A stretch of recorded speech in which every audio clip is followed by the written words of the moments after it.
एक गांव में एक गरीब किसान रहता था जिसका नाम रामू था। रामू के पास अपनी जमीन तो बहुत थोड़ी थी, लेकिन दिल बहुत बड़ा था। वह रोज सुबह सूरज निकलने से पहले खेत पर जाता, दिन भर मेहनत करता और शाम को थक कर लौटता। उसके पास ज्यादा कुछ नहीं था, लेकिन उसका सबसे बड़ा साथी था, एक बूढ़ा बैल जिसका नाम था मोती। मोती रामू के साथ तब से था जब वह छोटा था। रामू ने उसे अपने बच्चों की तरह पाला था।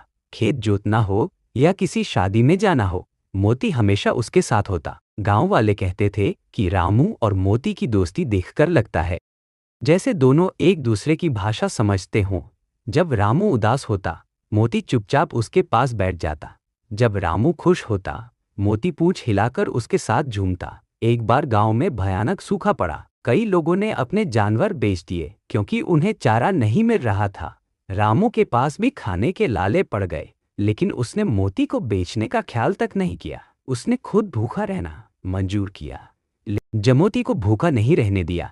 उसने आसपास के जंगलों से घास काटी, नदी से पानी लाया और मोती की देखभाल करता रहा। फिर एक दिन बीमार हो गया। रामू बहुत परेशान हो गया।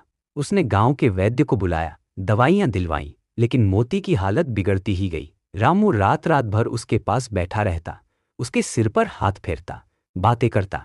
आखिर एक दिन मोती ने रामू की गोद में ही आखिरी सांस ली। रामू फूट फूट कर रोया। वह अकेला हो गया था, लेकिन गांव वालों ने पहली बार रामू की उस सच्ची मोहब्बत को महसूस किया।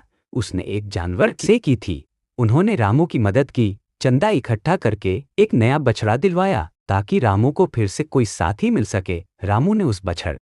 रामू ने उस बछड़े का नाम भी मोती ही रखा, लेकिन असली मोती की जगह कोई नहीं ले सका।